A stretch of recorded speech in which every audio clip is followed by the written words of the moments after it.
Hello friends, welcome back to my cooking channel. ఇప్పుడేమప్ప అంటే మా మామ ఎదురుగొమ్మ తెచ్చిండే దానికి ఇడిపిస్తా ఉంటుంది.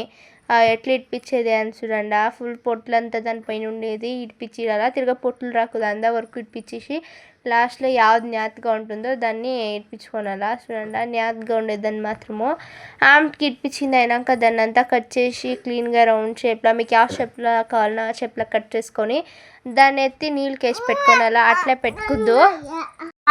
అట్లే పెట్టుకుద్దు సరిపోతుంది అని చెప్పేసి నీళ్ళు వేసిస్తా ఎదురుగొమ్మని పెట్టాలి. ఆవిడ ఫ్రెష్గా ఉంటుంది. మేము ఇప్పించింది ఈవినింగ్ షార్ట్స్ వేసింది పొద్దున్నే. దానికి పొద్దున్నే లేచిన తక్షణ పొనంతా చేసి సరి అని వంట చేసేకి వస్తుంది. ఎదురుగొమ్మలంతా ఉడకబెట్టాలి, సపరేట్ కదా ఉడకబెట్టాలి. ఎలా అంటే అది హీట్ ఓవరు. దాని నీళ్ళంతా ఎత్తి కుర్తుకొంచాలా. కుర్తుకొంచాలా అంటాను నేను. కుర్తుకొంచుకుద్దు ఎలా అంటే ఆవులకి డేంజర్స్ అనా. ఇది హీట్ ఓవరు, దానికి ఆవులకి వేయకుదు, మనము తినకుదు. ఒక్కిత వంచిస్తే సరిపోతుంది. ఒక్కిత ఉడకబెట్టేసి ఆమె చారు అంతా పోసి ఉంటుంది కదా దానికి. నెక్స్ట్ యావ్యావ వెజిటేబుల్స్ ఉందో మీ ఇంట్లో అన్ని వెజిటేబుల్స్ అన్ని వెజిటేబల్స్ వేయచ్చు. కాకరకాయ ఒకటి ఇడిచి, కాకరకాయ ಮತ್ತು ఉచ్చకాయ అట్లా అంతా వస్తాయి కదా, అవి ఇడ్చేసి ఇంకా అన్ని వెజిటేబల్స్ వేయచ్చు. అందుగా రవ్వల అనేసి బియ్యం రొంಚು నానేసుకున్నాను రుబ్బేకి. ಮತ್ತು ಹಿಂಗೆ రుబ్బేకి ఏమేమి కావాలా అని చూస్తాం రాండ. చూడండి, ఉడకబెట్టింది అయినాక ఎదురుగొమ్ము ఇట్లుంటుంది. ఇది వేస్ట్ నీళ్ళు ఎత్తి అవతల చల్లిడాల. కుర్తికి వేయకుదు, ఆవులు తినకుదు కదా, దానికి ఎత్తి చల్లిడాల. చూడండి, రాత్రి నానేసి పెట్టుకోండి శనగలు పెసలు ಮತ್ತು అనప గింజలు. ಮತ್ತು దానికి ఇది అనపబ్యాళ్ళు రొంచు వేసుకుంటే బాగుంటుంది.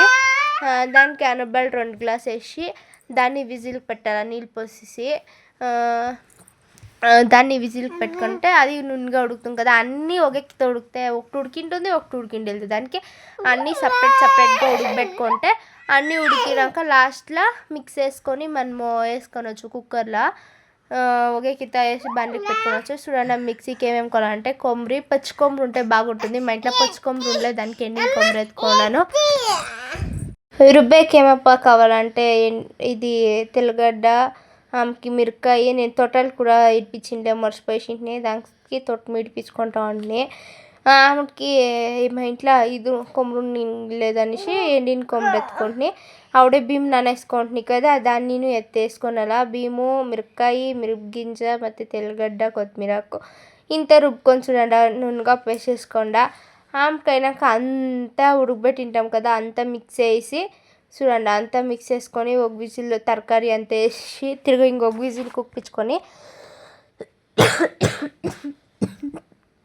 ఆ మసాలా అంతా కలిపింది అయినాక లాస్ట్లో చూడండి ఇట్లా వచ్చే పాలు పోసుకున్నాలా. లాస్ట్లో మనకి ఎంత కావాలనో అంత షార్కి మాత్రం పాలు పోసుకున్నాలా. పాలు పోసుకుంది అయినాక షార్ రోజుసేపు కాగబెట్టిస్తే బాగుంటుంది. తినేకి సంగకి బాగుంటుంది, అన్నంకి బాగుంటుంది. ఎదురుగొమ్మలు షార్ అంటే ఎవరికి ఇష్టమైంది చెప్పండి. అంటే ఓవర్ హీట్ ప్రెగ్నెంట్ ఉండే వాళ్ళు తినకూడదు, బాణంతులు తినకూడదు, మామూలుగా చిన్న బిడ్డలకి ఈకూడదు. ఈ షార్ నా కూతురుకు కూడా పెట్టలేదు, దానికి సపరేట్గా చేసేది. దానికి వాళ్ళంతకు వాళ్ళు తినే వరకు అయ్యే వరకు పెట్టుకూడదు. దీన్ని మనకి ఏమీ లేకుండా ఉండేవాళ్ళకి అంతే బాగుంటుంది. ఈ షార్ చూడండి ఎట్లా వచ్చింది. నేను ఫస్ట్ అంతా తింటా ఉండలే, యూట్యూబ్ తింటాను ఫ్రెండ్స్, బాగుంటుంది. ఒక ఇత ట్రై చేయండి మీరు చేసి చూడండి. బిద్దరు ఎంత బాగా ఆ స్మెల్లే ఉడిపించేటప్పుడు ఆ స్మెల్ వస్తుంది కదా, అదే చక్కగా ఉంటుంది. ఆ స్మెల్ చూస్తే నాకు ఇష్టము.